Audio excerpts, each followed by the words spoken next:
I returned home early and found my husband burning all my childhood photos in the fireplace. Hi, everyone. Before we get into today's video, I need your help. We've noticed that the channel's reach has been dropping a bit, and one of the best ways you can support us is by subscribing. It's quick, free, and helps us keep bringing you new and interesting stories. Your support means the world to us, and together we can grow this channel. Thank you so much. Now let's get to today's story. I'm writing from a temporary account for obvious reasons, and I've changed some details to protect my anonymity. I never thought I'd be writing this. Even now, with my hands trembling over the keyboard, I can barely process what happened 3 weeks ago. My entire world collapsed in the span of 15 minutes, and I'm still picking up the pieces, trying to understand how the man I loved could do something so unforgivably cruel.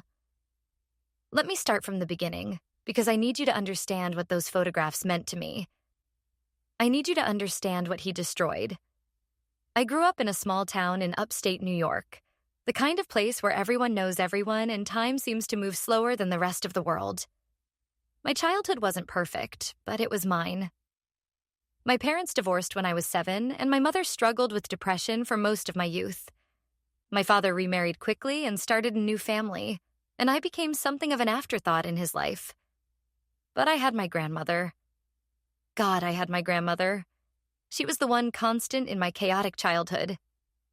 Every summer, I'd spend 2 months at her farmhouse, collecting eggs from the chickens, helping her bake pies, sleeping in the same creaky bed my mother had slept in as a child. She had this ancient Polaroid camera, and she documented everything. Birthday parties where I blew out candles on lopsided homemade cakes. The first day of school each year, standing on her porch in whatever outfit she'd sewn for me. Halloween costumes she'd pieced together from thrift store finds. Christmas mornings where the tree was small, but the love was enormous. When she died during my sophomore year of college, she left me everything. Not that there was much, just the farmhouse, some savings, and 3 photo albums. Those albums became my most precious possessions. They were proof that I had been loved unconditionally, that my childhood hadn't been entirely sad, that someone had cared enough to capture those moments and preserve them. There were maybe 200 photographs in total. Some were in the albums, carefully arranged with my grandmother's neat handwriting noting dates and occasions beneath each one. Others were loose, stored in a decorated shoebox she'd kept in her closet. A few were framed on her mantel, and I took those too, frames and all. I had pictures of my mother during her good periods, smiling and young and full of hope. I had pictures of my father before he left, pushing me on a swing, his face turned toward the camera with something that looked like love. I had pictures of myself at every age, from infant to teenager, a visual timeline of a girl who'd grown up feeling invisible but who'd been seen, really seen, by one person who mattered. After my grandmother died, I became obsessive about preserving those photographs. I bought archival quality storage boxes. I kept them away from sunlight and moisture. I never let anyone handle them carelessly. They were irreplaceable, and I knew it. I never digitized them. I know that sounds foolish now, reckless even, but there was something about keeping them physical, tangible, real. Something about being able to hold the same piece of paper my grandmother had held, to see her handwriting, to touch the past. Digital felt cold. Digital felt distant. Those photographs were my inheritance. They were my proof of existence. They were my history. I met Daniel 6 years ago at a bookstore. I know that sounds like something from a romance novel, but it's true. I was browsing the poetry section, and he was shelving books as part of his part-time job while finishing his master's degree. He made a joke about Sylvia Plath. I laughed. We started talking. He was handsome in an understated way, tall and lean with dark hair that always looked slightly messy, as if he'd just run his fingers through it. He wore glasses that made him look intellectual, and he had this way of looking at you when you spoke that made you feel like you were the only person in the world. He listened. Truly listened, in a way no one else ever had. We dated for 2 years before he proposed. They were good years, easy years.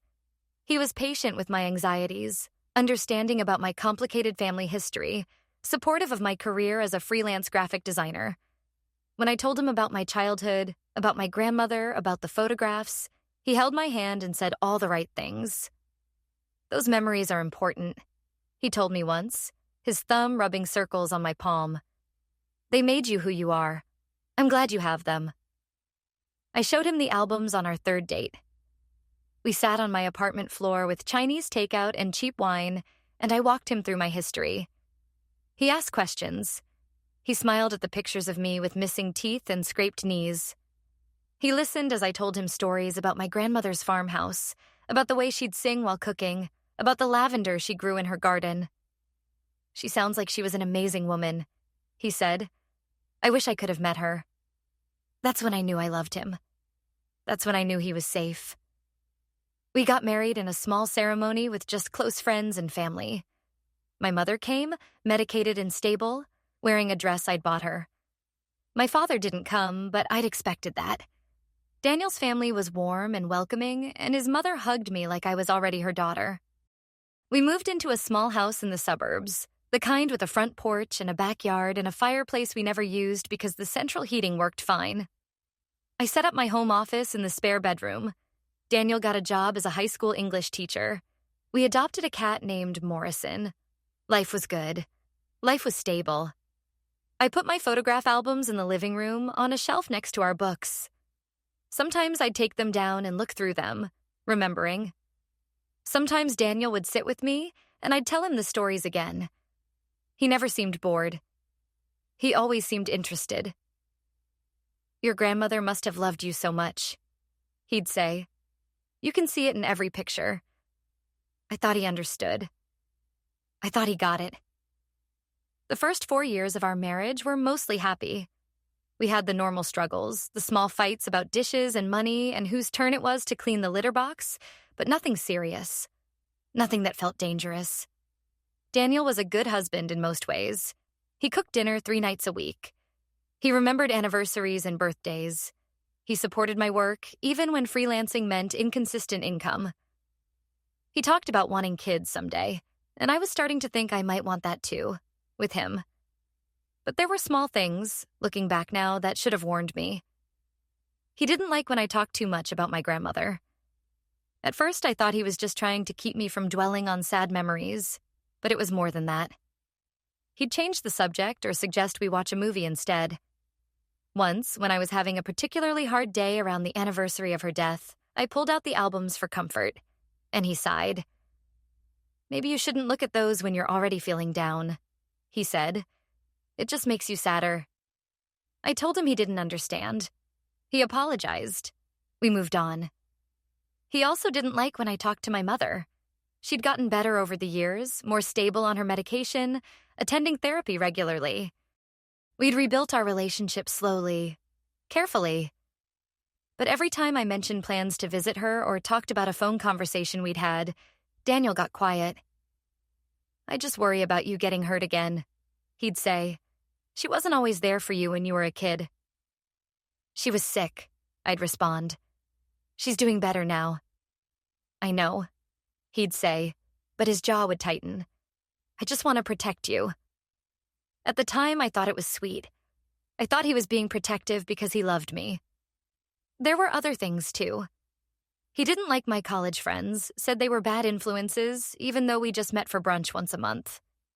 He thought my career would be more stable if I got a regular job instead of freelancing. He suggested gently that maybe I should think about changing my last name to his, even though I'd kept my own when we married. It would make things simpler, he said, more unified. I said no. He said it was fine.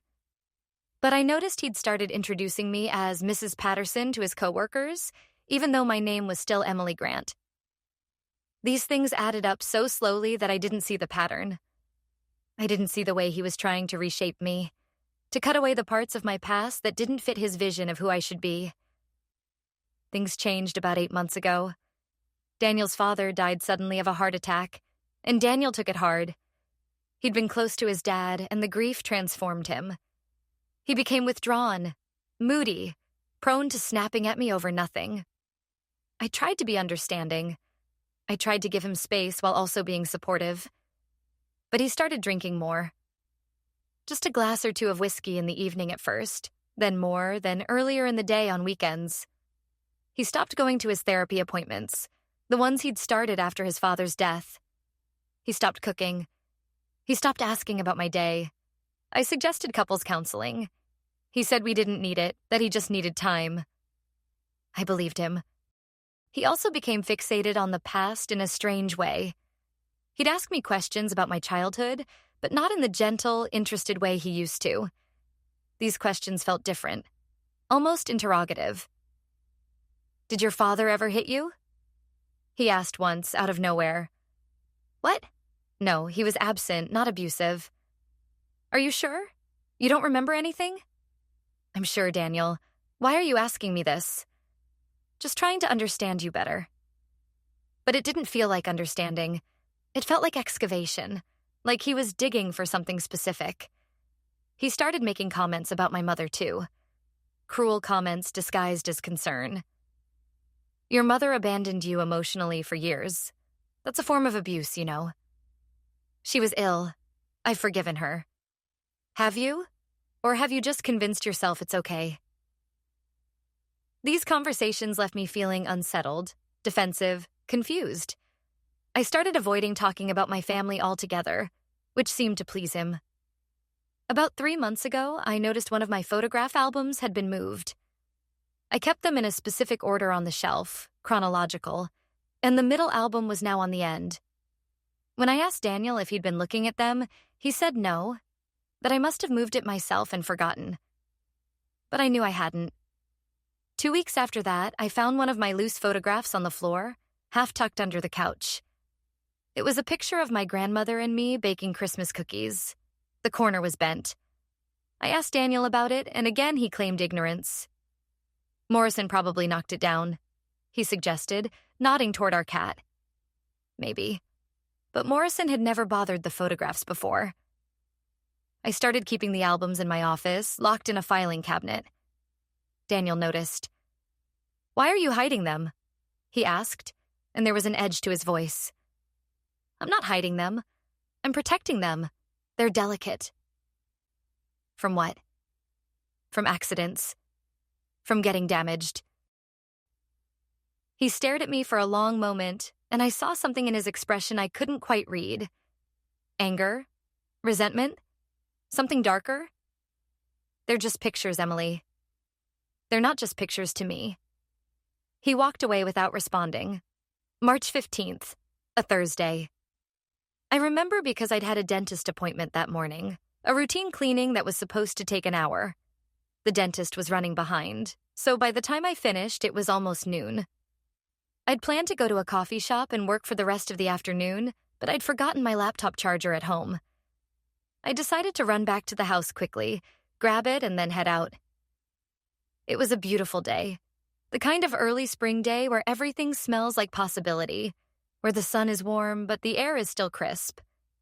I remember thinking that maybe Daniel and I could go for a walk that evening, that maybe we could talk, really talk, about what had been going wrong between us. I pulled into the driveway at 12:30. Daniel's car was there, which surprised me because he should have been at school. I thought maybe he'd called in sick, though he hadn't mentioned not feeling well that morning. I used my key to open the front door quietly, not wanting to wake him if he was sleeping. The house was silent except for a strange crackling sound coming from the living room. We never used the fireplace. In 4 years of living there, we'd never once lit a fire. I walked toward the sound, confused. And that's when I saw him. Daniel was kneeling in front of the fireplace, which was roaring with flames.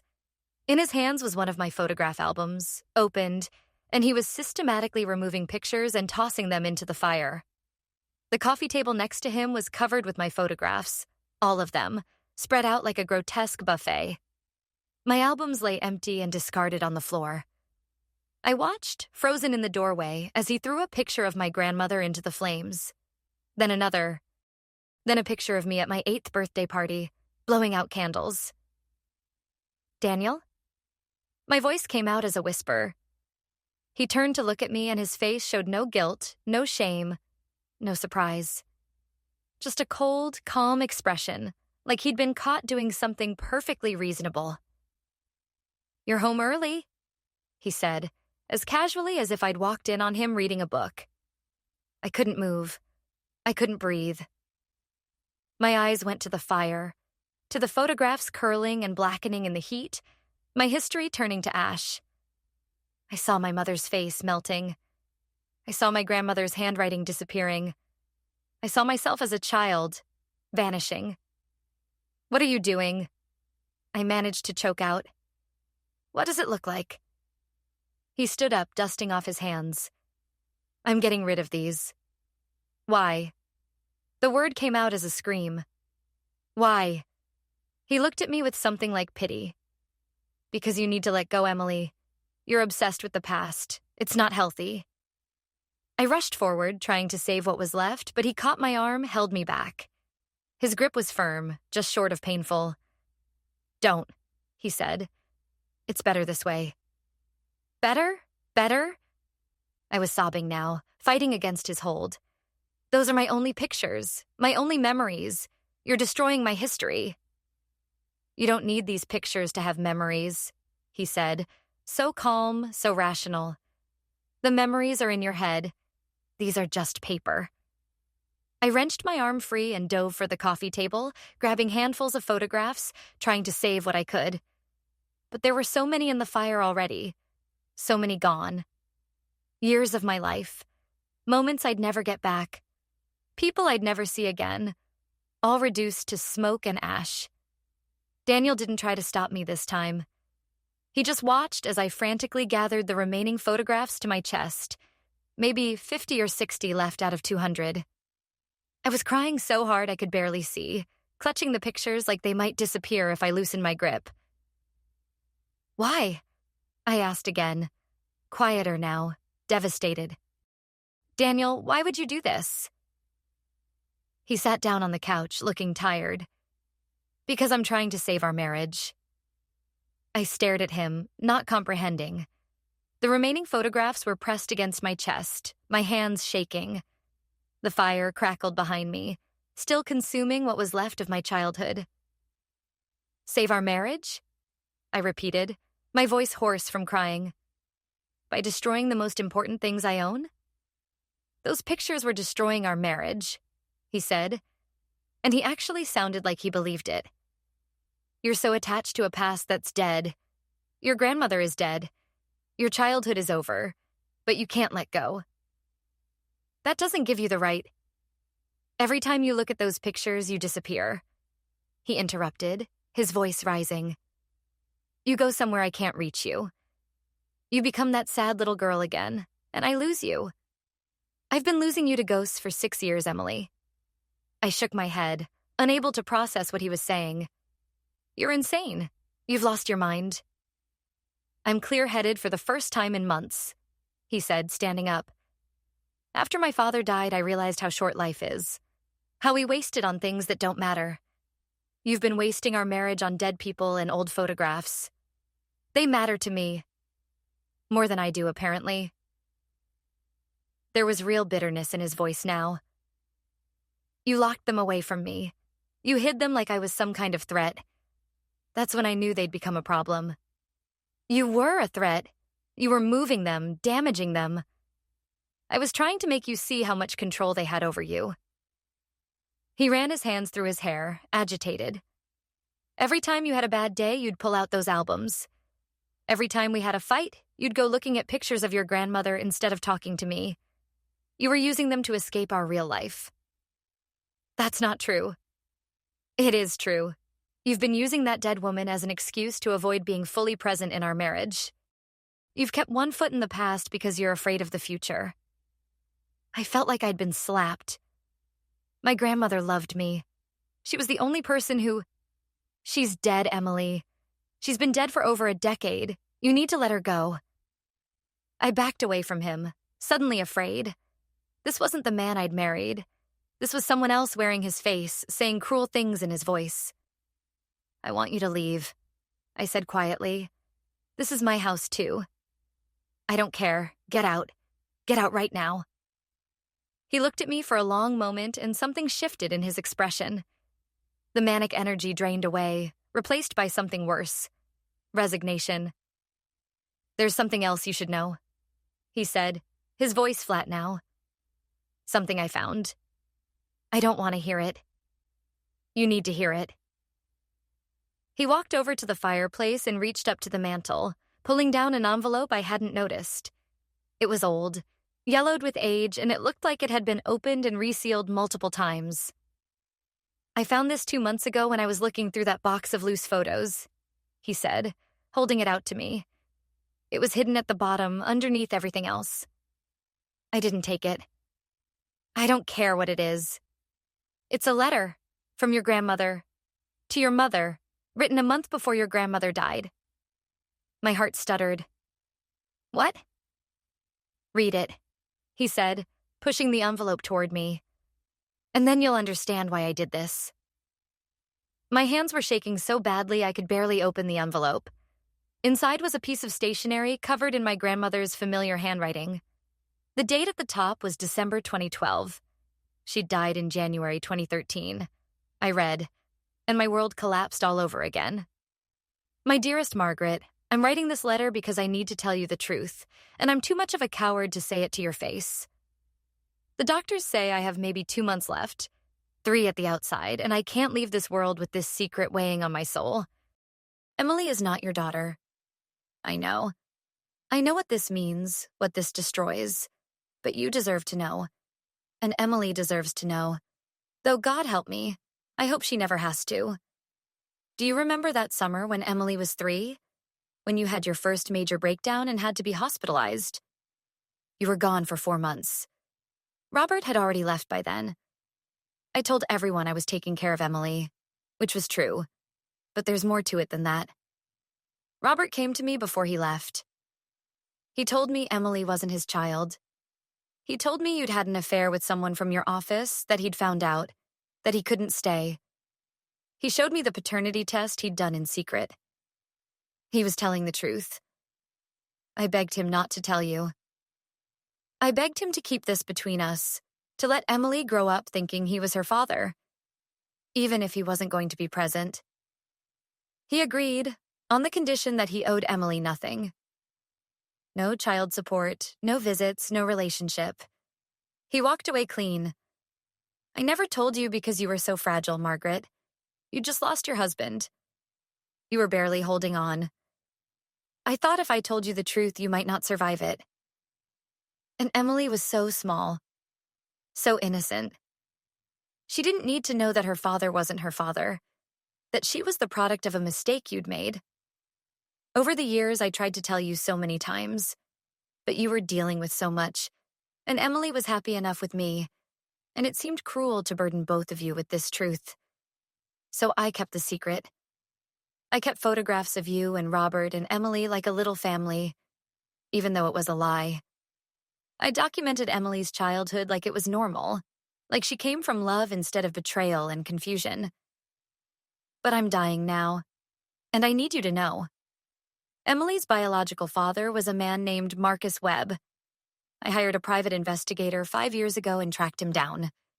He's married with 3 children. He never knew about Emily. He has no idea she exists. What you do with this information is up to you.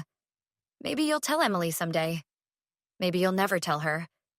But I couldn't leave this earth without someone knowing the whole truth.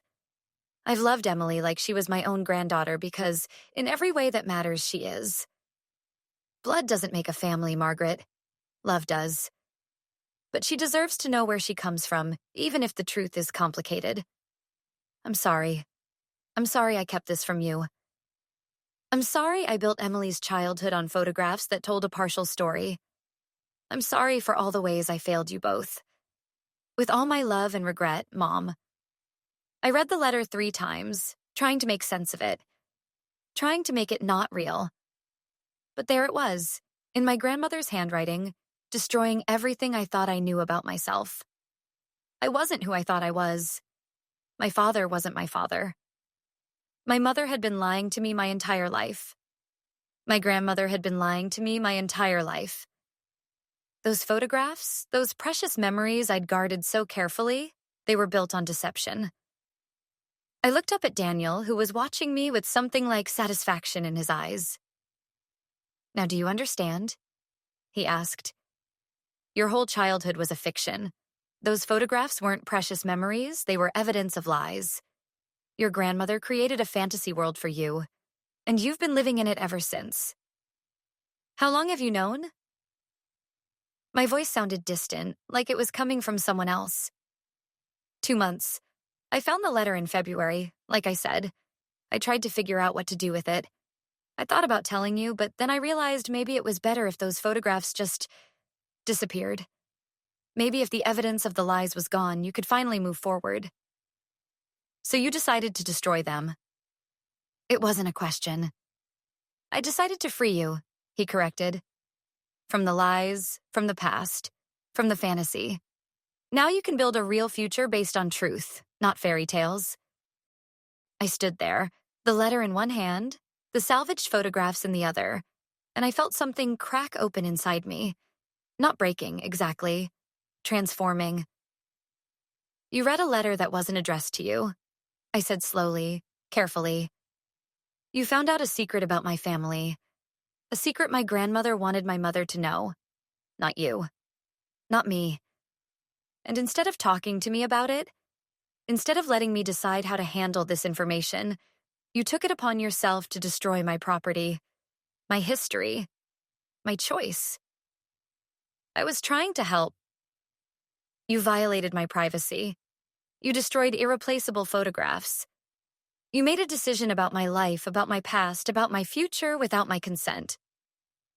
Emily. And you justified it to yourself as some kind of gift, some kind of mercy. I felt surprisingly calm now, like I'd moved beyond anger into something colder, clearer.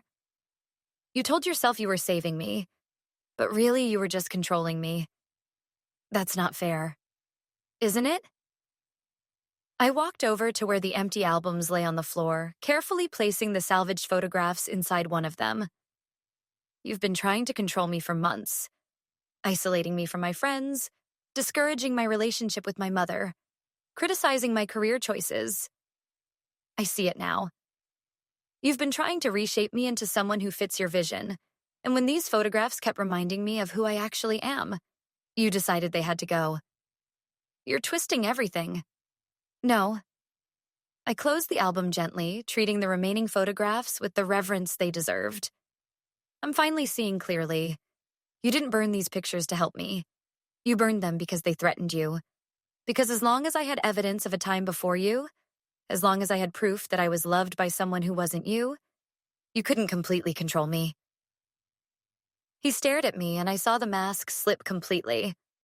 The concerned husband, the protective partner, the man who claimed to be acting out of love, all of it fell away. What remained was something uglier.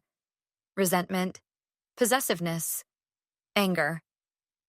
You've always loved her more than me, he said, his voice tight. Your dead grandmother. You've loved a ghost more than your living husband. Maybe, I said, because she never tried to erase who I was. Daniel left that night. I didn't ask him to. He just packed a bag and walked out, saying he was going to stay with his brother for a while, that we both needed space to think. I didn't argue. After he was gone, I sat on the living room floor, surrounded by the remains of my childhood. About 60 photographs had survived.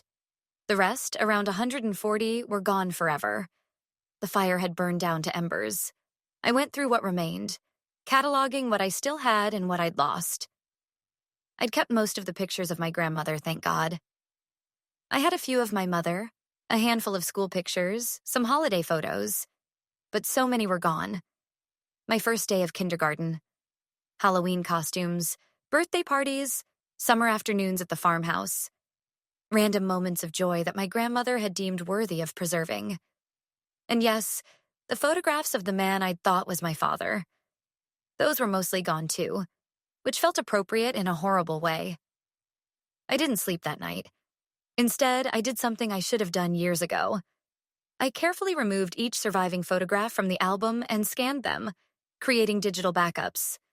Then I ordered archival storage supplies online and carefully preserved each physical photo. I'd learned my lesson about keeping all my eggs in one basket. At 3 a.m, I called my mother. She answered groggily, alarmed that I was calling so late. Did you know? I asked without preamble. About the letter? About my biological father? There was a long silence on the other end of the line. How did you find out? She finally asked, her voice small. So you did know? Your grandmother told me yes, right before she died. She asked me if I wanted to tell you, and I said no. I thought it would only hurt you. Did you think I had a right to know who my biological father is? I thought you had a right to a happy childhood without complications you didn't ask for, she said, and I could hear tears in her voice. Robert was your father in every way except biologically. He loved you before he found out. The years you have memories of, he was good to you. I didn't want to taint those memories. He left. He left because of me, not because of you, because I betrayed him. I was young and stupid and selfish, and I made a mistake that cost you and him everything. But he loved you, Emily, before he knew. That love was real. I thought about this. Have you had any contact with Marcus Webb? No, never. It was a brief affair. I ended it before I even knew I was pregnant. I convinced myself you were Robert's because I needed you to be Robert's. When the paternity test proved otherwise, my world fell apart. Did he know you were married? No, I lied to him. I'm not proud of any of this, Emily. I've carried the shame of it my whole life. We talked for another hour. She told me things she'd never told me before. About her mental health struggles, about the guilt she carried, about how she'd tried to rebuild her life after losing everything. She apologized over and over for not being the mother I deserved. Your grandmother gave you what I couldn't, she said. Stability, consistent love, a sense of safety. I'll always be grateful to her for that, even if she kept secrets from both of us. Do you think I should try to contact him? Marcus Webb? That's up to you, honey. I'll support whatever you decide. After we hung up, I sat in the pre-dawn darkness and thought about fathers. About the one who'd left, who I'd spent my childhood trying to win back through good grades and good behavior. About the one I'd never known existed, living his life 3 states away, oblivious to my existence. About the lies and the truth and the complicated space between them. And I thought about Daniel, who'd taken it upon himself to make decisions about my truth for me. Daniel came home 5 days later. I'd been staying with a friend, not wanting to be in the house alone with the memories of what he'd done. But I knew I had to go back eventually, had to face him and figure out what came next. He looked haggard, like he hadn't been sleeping. He'd brought flowers, which would have been touching if he hadn't just destroyed my irreplaceable possessions. Can we talk? He asked. We sat at the kitchen table, the same table where we'd shared thousands of meals, had countless conversations, made plans for our future. It felt like sacred ground being desecrated. I'm sorry, he started. I know that's not enough, but I am. I was wrong. I shouldn't have destroyed your photographs. I was angry and confused and grieving my father. And I took it out on you in the worst possible way. I waited. But I still think I was right about the core issue. He continued, and my heart sank. You were too attached to the past. Those photographs had an unhealthy hold on you. Maybe I went about it the wrong way, but the impulse was right. No, I said quietly. It wasn't. Emily? You read a private letter that wasn't addressed to you. You found out a secret about my family and decided what to do with that information without consulting me. You destroyed property that belonged to me. You violated my trust in the most profound way possible. I took a breath. And now you're sitting here telling me you were right to do it. I'm saying my execution was flawed, but my intention was good. Your intention doesn't matter, Daniel. The impact is what matters. And the impact is that you've destroyed things I can never get back. And you've shown me that you think you have the right to make decisions about my life without my input. He was quiet for a moment. So what are you saying? I'm saying I want a divorce. He looked genuinely shocked, like he hadn't considered this possibility. Because of the photographs? Because of what the photographs represent. You don't respect me, Daniel. You don't respect my autonomy, my choices, my past. You want a wife who'll mold herself to your vision, who'll let you make decisions for her, who'll prioritize you above everything else. And I can't be that person. I love you. Maybe you do. But love without respect is worthless. Love without trust is poison. And I don't trust you anymore. We sat in silence, the finality of my words hanging between us. Was it all about control? I asked, genuinely curious. From the beginning? He thought about this. No, he said slowly. At first, I just loved you. But somewhere along the way, I got scared.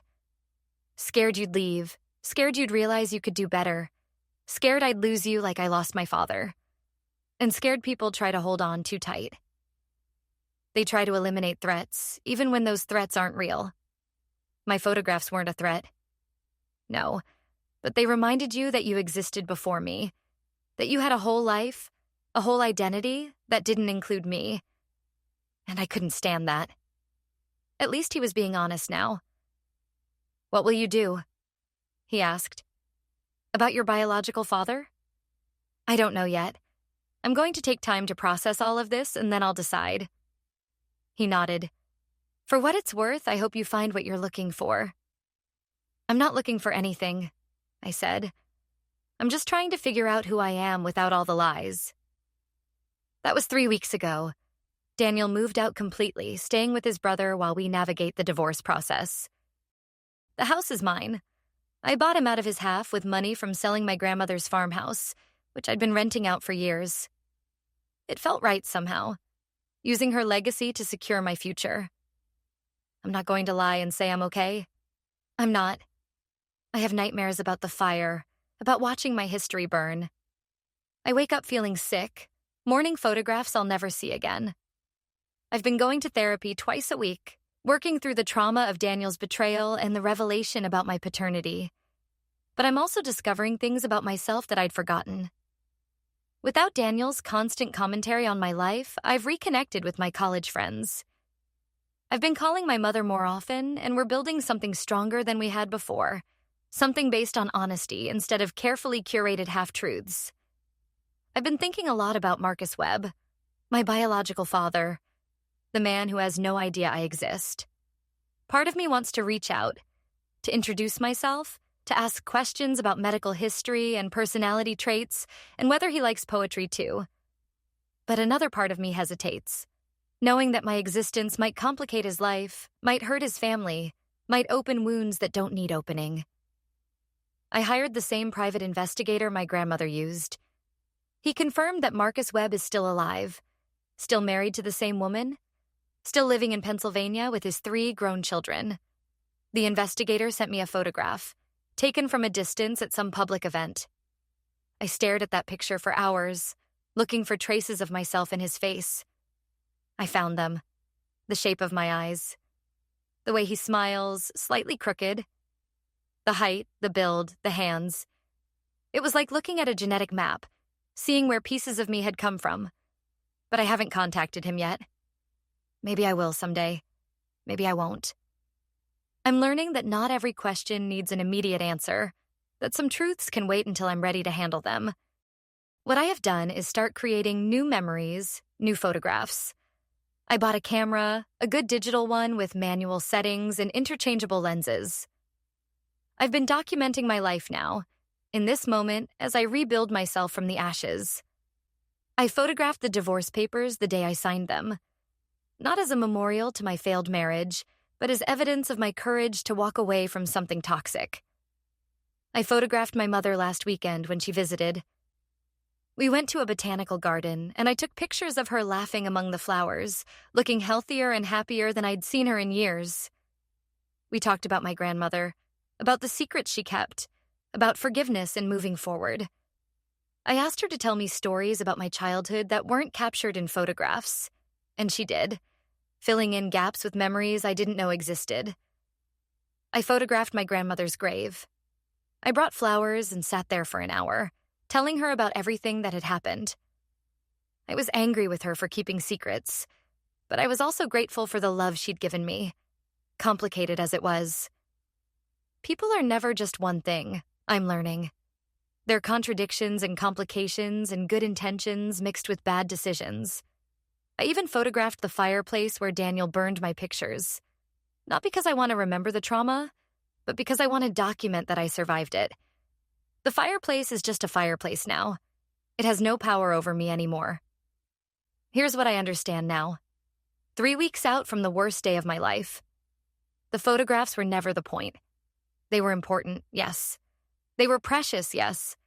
But they were also just paper and ink and fading memories. What mattered was what they represented. Proof that I had been loved. Proof that I had existed. Proof that I had value. But I don't need photographs to prove those things anymore. I can prove them to myself through my actions, through my choices, through the life I'm building now. Daniel thought he was freeing me from the past by destroying those pictures. What he actually did was show me that I'd been giving my power away. To him, to my absent father, to my complicated relationship with my mother, to dead people and old hurts and questions about belonging. I'm taking that power back now. I'm learning that identity isn't something that's handed to you by blood or photographs or other people's stories. It's something you construct yourself day by day, choice by choice. Yes, I'm the granddaughter of a woman who loved me and kept secrets. Yes, I'm the daughter of a mother who struggled and a father who left and a biological father who never knew I existed. But I'm also more than the sum of those relationships. I'm Emily. I'm a graphic designer who's good at her job. I'm a friend who shows up. I'm a daughter who's learning forgiveness. I'm a woman who's survived betrayal and is building something new from the wreckage. I'm also someone who will never, ever let another person decide what parts of my past I'm allowed to keep. Last week, something unexpected happened. I was going through the filing cabinet in my office, organizing documents for the divorce proceedings, when I found an envelope I didn't recognize. It was tucked into a folder of old tax returns, and it wasn't in my handwriting or Daniel's. Inside was another letter from my grandmother. This one was addressed to me. My hands shook as I unfolded it. The date at the top was December 2012, the same month she'd written the letter to my mother. She must have written them together, perhaps knowing she might not have the courage to send either one. My dearest Emily, if you're reading this, it means you've learned the truth about your father. I'm sorry you had to find out this way, and I'm sorry for the secrets I kept. I told myself I was protecting you, but maybe I was just protecting myself from difficult conversations. I need you to know something. Every photograph I took of you was real. Every moment I documented was genuine. The love in those pictures wasn't based on biology or legal definitions of family. It was based on the simple truth that you were mine and I was yours, in all the ways that mattered. Robert loved you, even if he wasn't your biological father. He loved you for the first 7 years of your life, and that love was real, Emily. Don't let the way things ended erase those early years. He was a good father when he was your father, and his leaving was about his pain, not your worth. Your biological father never knew about you, and I've included his information in case you ever want to find him. But I want you to know that fathers are made, not born. Daniel Patterson is no more or less your father than Marcus Webb, because neither of them chose you. Neither of them raised you. Neither of them showed up. Wait. Who is Daniel Patterson? I reread that line 3 times, my brain struggling to process what I was seeing. My grandmother had written Daniel's name. Daniel's full name. In a letter dated December 2012, more than 3 years before I would meet him. I kept reading, my heart pounding. Daniel Patterson is your half-brother, Emily. He's Marcus Webb's son from his marriage. When I hired the private investigator to find Marcus, I learned about his 3 children.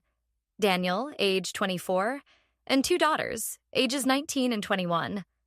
I learned where they lived, where they went to school, what they were doing with their lives. I'm telling you this because I need you to understand something about your grandmother. I made mistakes, but I also tried to fix them in my own misguided way. I wanted you to have siblings, to have family, to have connections to your biological father's world, even if you never met him directly. So I arranged for you to meet Daniel. Do you remember when you applied for that graphic design internship during your junior year of college, the one in the city? I recommended you for it. I knew the woman who ran the company. We'd been friends decades ago. I also knew that her son worked part-time at the bookstore next door to her office, and that her son's roommate was Daniel Patterson. I orchestrated your meeting, Emily. I made sure you'd be in that bookstore on a day when he was working. I suggested you browse the poetry section because I knew he loved poetry. I created the conditions for you to meet your half-brother, thinking that maybe, somehow, you could have a piece of your biological family without all the complications of the truth. I know this sounds insane. It was insane. But I was dying, and I wanted you to have family beyond your mother and me.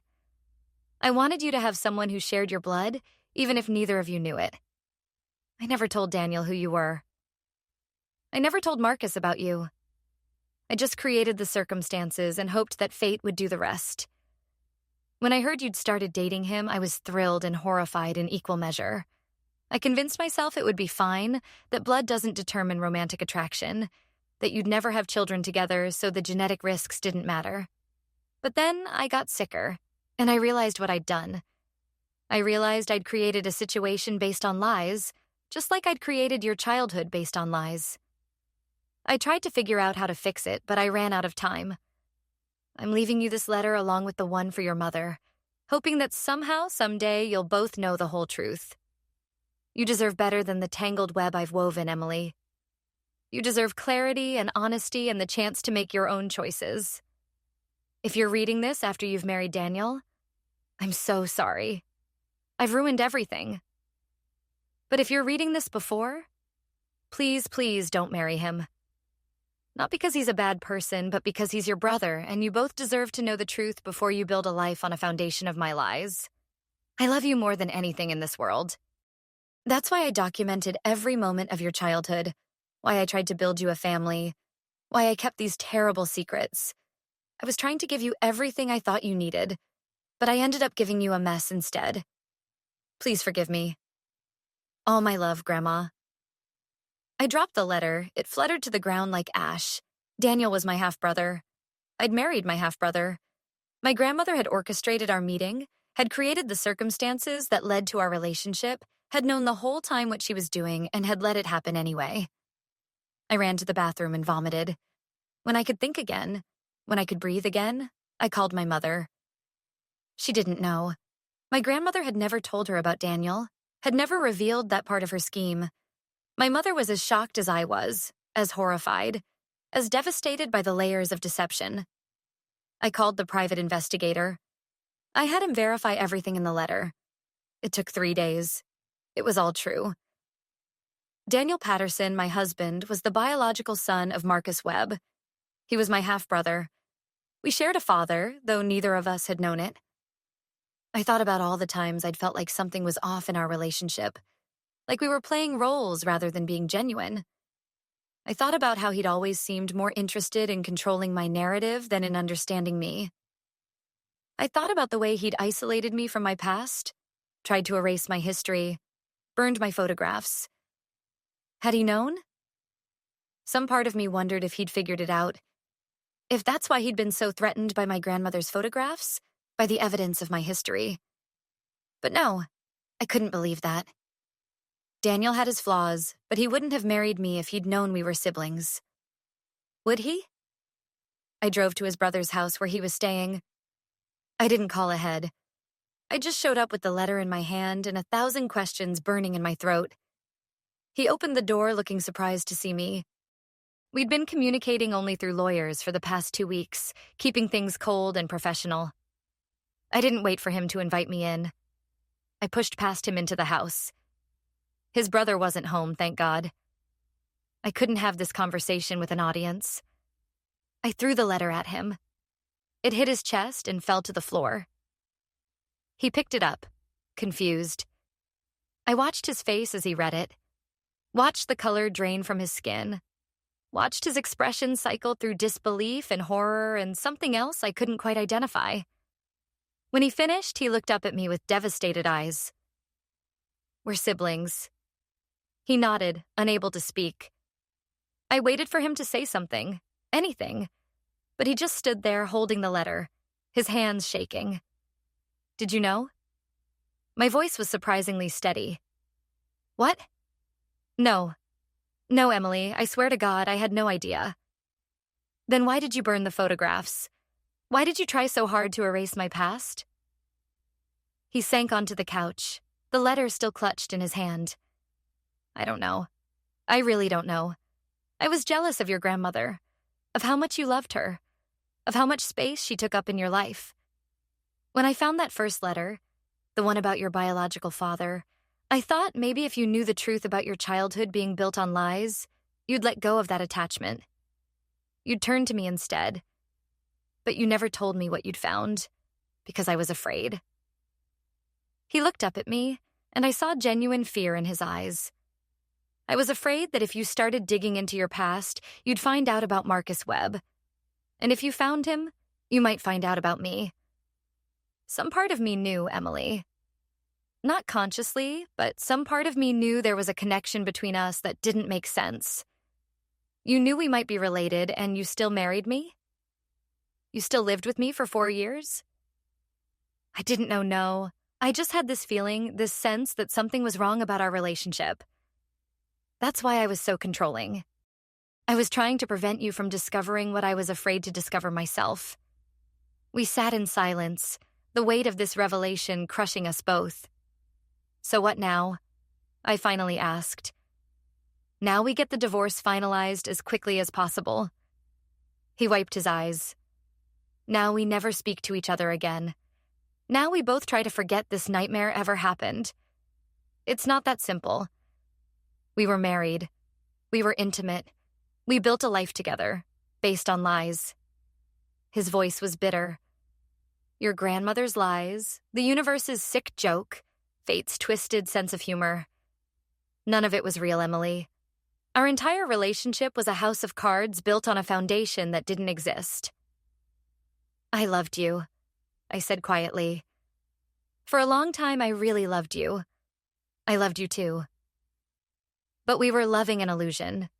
We were in love with who we thought we were to each other, not who we actually were." He was right, and I hated that he was right. "I need to know something," I said. "That letter from my grandmother to my mother, the one you found and used as an excuse to burn my photographs. Did you put it in the fireplace?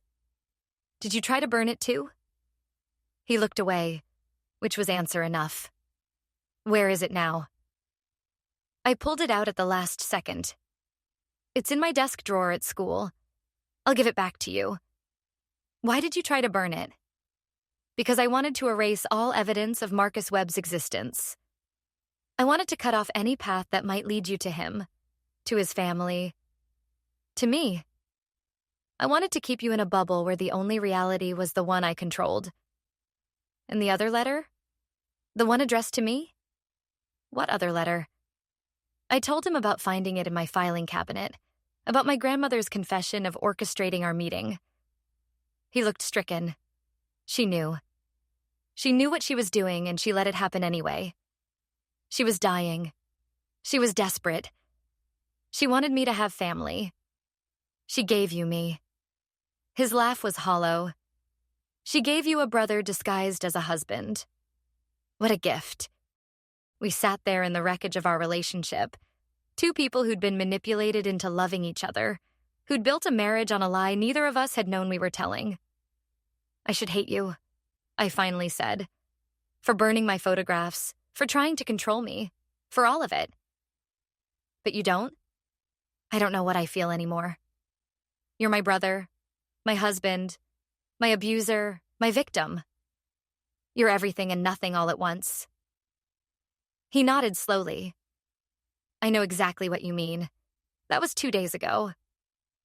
Since then, I've been staying in a hotel, unable to be in the house where Daniel and I lived as husband and wife, unable to process the full magnitude of what my grandmother did. I've been trying to untangle my feelings, to separate the legitimate grievances I have against Daniel from the ways we were both victims of circumstances beyond our control.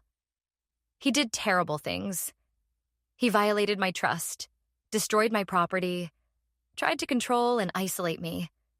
Those things were wrong regardless of our biological relationship. But he also didn't know. Neither of us knew. We fell in love innocently, or as innocently as any two people can when one of their grandmothers has manipulated them into meeting. We built a relationship that had real moments of joy and connection, even if it was doomed from the start. I'm angry with my grandmother in a way I've never been angry with anyone. She orchestrated this disaster, she created this situation, and then she died before she had to face the consequences. She left me with a letter and a mess, and no way to ask her what she was thinking, no way to demand answers. But I also understand that she was desperate and dying and probably not thinking clearly. She wanted to give me family, to give me connections to my biological father's world, and she chose the worst possible way to do it. She was human, flawed, capable of tremendous love and tremendous harm in equal measure. I contacted Marcus Webb yesterday. I sent him a letter explaining who I am, including copies of the paternity test Robert had done when I was 3, along with a DNA test I had done recently to confirm. I told him about his son Daniel, about our accidental marriage, about the complicated web of lies and coincidences that led us here. I don't expect him to respond. I don't expect him to want a relationship with me. But he deserves to know I exist. And he deserves to know what his son has been through because of my grandmother's schemes. I also called my mother and told her everything. She cried for 3 hours. She apologized for her affair, for the lies, for not being strong enough to tell me the truth herself. I told her I forgave her, and I meant it. She did the best she could with the information she had. We're all just doing the best we can. The divorce will be finalized in 6 weeks. Daniel and I have agreed to never contact each other again after the paperwork is complete. We're telling people the marriage ended due to irreconcilable differences, which is technically true. We're not telling anyone we're siblings. That's our secret to carry, our burden to bear. I've started seeing a new therapist who specializes in complicated family trauma. She's helping me process everything, helping me understand that I'm not responsible for the sins of the people who came before me. I'm not responsible for my grandmother's schemes or my mother's affair or my biological father's ignorance or Daniel's controlling behavior. I'm only responsible for who I am now and who I choose to become. I still have the 60 photographs that survived the fire. I've had them professionally restored and digitally preserved. I look at them differently now, knowing the full story behind them, knowing the lies and truths they contain in equal measure. They're still precious to me, but they're no longer the foundation of my identity. They're just pictures, just memories, just evidence of a complicated past that shaped me but doesn't define me. I bought a new camera last week, a better one than I had before. I've been taking pictures of my new life, documenting this transition. I photographed the divorce papers. I photographed my new apartment, small and sparse but mine. I photographed myself in the mirror, looking tired and sad, but also somehow stronger than I've ever been. I'm building a new collection of memories, ones that belong only to me, ones that no one can manipulate or destroy or use against me. These pictures tell the story of a woman who survived betrayal and revelation and heartbreak, who lost her history and rebuilt herself anyway. It's been 6 months since I found Daniel burning my photographs. 6 months since my world exploded and reformed into something unrecognizable. The divorce is final. Daniel moved to another state to start over, to escape the memories of what we were to each other. I heard through mutual friends that he's in therapy too, working through his own trauma. I hope he finds peace. Despite everything, I don't wish him harm. Marcus Webb responded to my letter. He was shocked, understandably, and he wanted to meet. We had coffee 3 months ago, just the two of us, two strangers connected by blood and circumstance. He apologized for not knowing I existed, for not being there, even though none of it was his fault. He cried when I told him about his son, about what happened between us. We're building a relationship slowly, carefully. He's not my father in the way Robert was, in the way I needed someone to be when I was young. But he's a kind man, a decent man, and he wants to know me. His wife and daughters know about me now, too. They're cautious but welcoming. I have 2 half-sisters I'm getting to know, women who share my crooked smile and my love of reading. Daniel is their brother, too, of course, but we've agreed not to talk about him. That door is closed for all of us. My mother is doing well. We talk several times a week now, and we've achieved a closeness we never had when I was young. She's still in therapy, still working on herself, but she's stable and present in a way she couldn't be when I was a child. We've both learned that forgiveness is a process, not a destination, and we're walking that path together. I think about my grandmother often. I'm still angry with her. I'm still hurt by her choices. But I'm also grateful for the love she gave me, complicated as it was. She documented my childhood because she loved me. She tried to give me family because she loved me.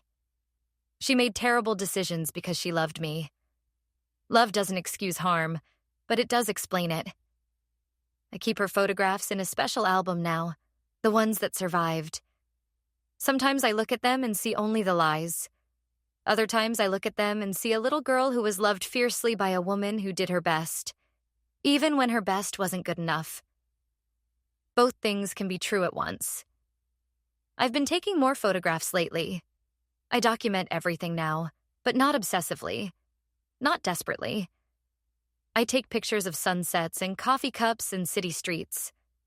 I take pictures of my mother laughing and my new half-sisters at family dinners. I take pictures of myself, older now, wiser now, scarred but surviving. These new photographs tell a different story than my grandmother's collection. They tell the story of a woman who learned that identity isn't something inherited or given or destroyed. It's something built, day by day, choice by choice, photograph by photograph. I am Emily Grant. I am 32 years old. I am the daughter of a mother who struggled and a biological father who didn't know I existed. I am the granddaughter of a woman who loved me and lied to me. I am the ex-wife of my half-brother, though no one will ever know that but us. I am also more than the sum of those relationships, more than my history, more than the photographs that remain or the ones that burned. I am whoever I choose to be from this moment forward. And that, finally, is enough.